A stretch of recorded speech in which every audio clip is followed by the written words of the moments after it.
అందరికీ నమస్కారం. హార్ట్ఫుల్నెస్ అనేది ప్రాచీన జ్ఞానంపై ఆధారపడిన హృదయాన్ని కేంద్రంగా చేసుకున్న ధ్యాన విధానం. ఇది ఆధునిక జీవనశైలికి అనుగుణంగా రూపొందించబడింది.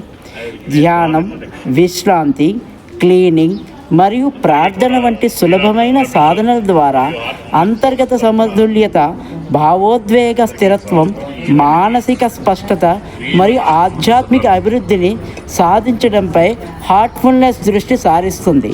శాంతి మరియు అంతఃప్రజ్ఞకు మూలంగా హృదయాన్ని ప్రాముఖ్యతనిస్తూ ప్రముఖుల ఒత్తిడిని నియంత్రించుకోవడానికి, ఏకాగ్రతను మెరుగుపరుచుకోవడానికి మరియు లక్ష్య సాధనకు లక్ష్యబద్ధమైన సమతుల్యత జీవితం గడపడానికి ఇది దోహదపడుతుంది.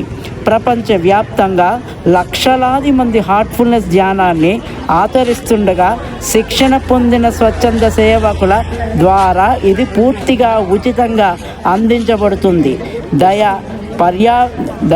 పర్యావరణ బాధ్యత మరియు మానవ ఐక్యత వంటి విలువలను ఇది ప్రోత్సహిస్తుంది. ఈ సమగ్ర శ్రేయస్సు మరియు స్థిరమైన జీవన విధాన దృష్టితో ఆదివారం విశాఖపట్నంలో గ్రీన్ హార్ట్ఫుల్నెస్ రన్ విజయవంతంగా నిర్వహించబడింది.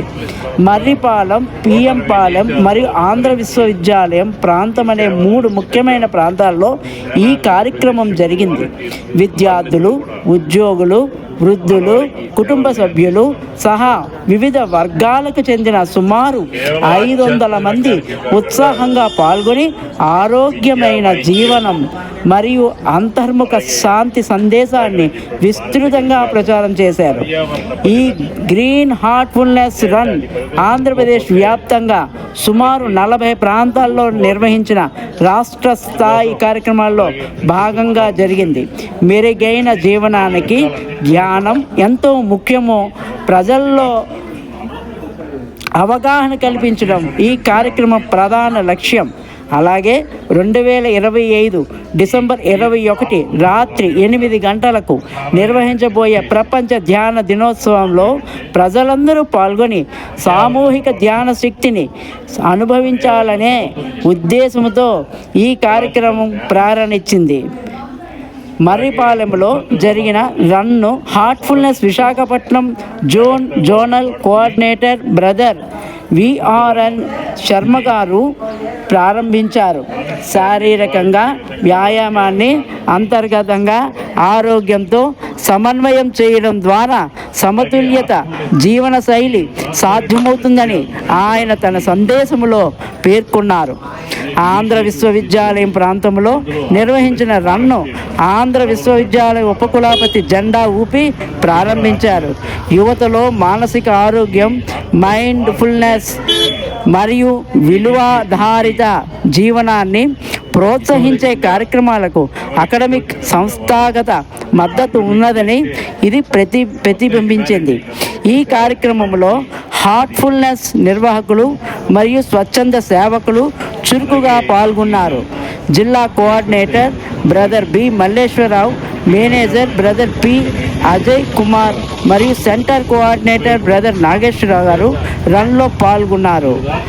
ధ్యానాన్ని నిత్య జీవితంలో భాగం చేసుకోవాలని పౌరులను ప్రోత్సహించారు. పాల్గొన్నవారు అపారమైన ఆనందం మరియు ఐక్యత భావాన్ని వ్యక్తం చేస్తూ ఇటువంటి కార్యక్రమాలు శారీరక ఆరోగ్యంతో పాటు అంతర్గత శాంతి మరియు భావోద్వేగ ఆరోగ్యం ఎంతో ముఖ్యమని గుర్తు చేస్తాయని తెలిపారు. గ్రీన్ హార్ట్ఫుల్నెస్ రన్ ప్రేరణాత్మకంగా ముగిసింది. ధ్యానం మరియు మైండ్ఫుల్ జీవనంపై పెరుగుతున్న ప్రజల ఆసక్తిని ఇది మరింత బలపరుస్తూ 2025 డిసెంబర్ 21 జరిగే ప్రపంచ ధ్యాన దినోత్సవంలో పాల్గొనే సమిష్ట సంకల్పాన్ని దృఢపరిచింది.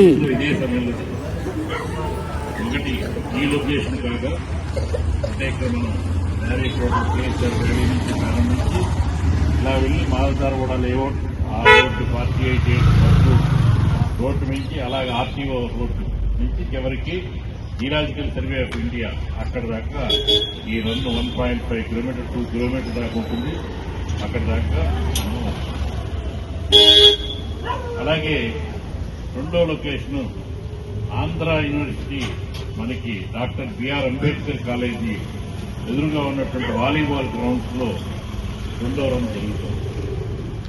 6:30కి ఆల్రెడీ ప్రారంభమైంది. దానికి Andhra university vice chancellor professor EP Rajasekhar garu ఆయన ఆ రన్నుని ప్రారంభం చేశారు. అలాగే 3వది దక్షిణపాలెంలో పోలీస్ బెటాలియన్ అక్కడ బెటాలియన్ కమాండెంట్ గారు ఆ రన్ను ప్రారంభం చేస్తారు 7:30కి. ఇక్కడ ఈ రన్ను మన ఈ కేఎస్ఆర్ ఈ వ్యాలీ అసోసియేషన్ ప్రెసిడెంట్ అయినటువంటి గాంధీ నాయుడు గారు ప్రారంభం చేస్తారు. వారిని కోరే వారు అంగీకరించారు. వారికి చాలా థ్యాంక్స్. ఈ రన్ అయిన తర్వాత కంక్లూడ్ అయిన తర్వాత దయచేసి అక్కడి నుంచి జిఎస్ఐ జిల్లాధికారి సర్వే ఆఫ్ ఇండియా అక్కడ ఆగుతుంది కదండి. ఆ తర్వాత జస్ట్ రోడ్డుకి అవతల వైపే తెలియని వాళ్ళ కోసం చేస్తున్నాను. ఇక్కడ మన ఆశ్రమం ఉంది. ఆశ్రమంలో ఏకంగా ఒక 1300 మంది ఒకే మాట కూర్చుని ధ్యానం చేసే ఫెసిలిటీ ఉంది. ప్రతిరోజు అక్కడ సత్సంగంలో ధ్యానం జరుగుతూ ఉంటాయి. చుట్టుపక్కల ఉన్నటువంటి వాళ్ళందరూ కూడా ఈ బెనిఫిట్ ఉపయోగించుకోవాలి. అక్కడికి ఆశ్రమానికి వచ్చి మేము అందించేటువంటి బ్రేక్ఫాస్ట్ స్వీకరించి 9 గంటలకి ధ్యానం ఉంటుంది. ఆ ధ్యానంలో కూడా అందరూ పాల్గొనాల్సిందిగా అందరికీ కోరుతూ ఇప్పుడు మన గాంధీ నాయుడు గారిని స్టార్ ప్లేయర్ చేసి ఈ రన్నుని ప్రారంభింపజేయమని కోరుతున్నాను.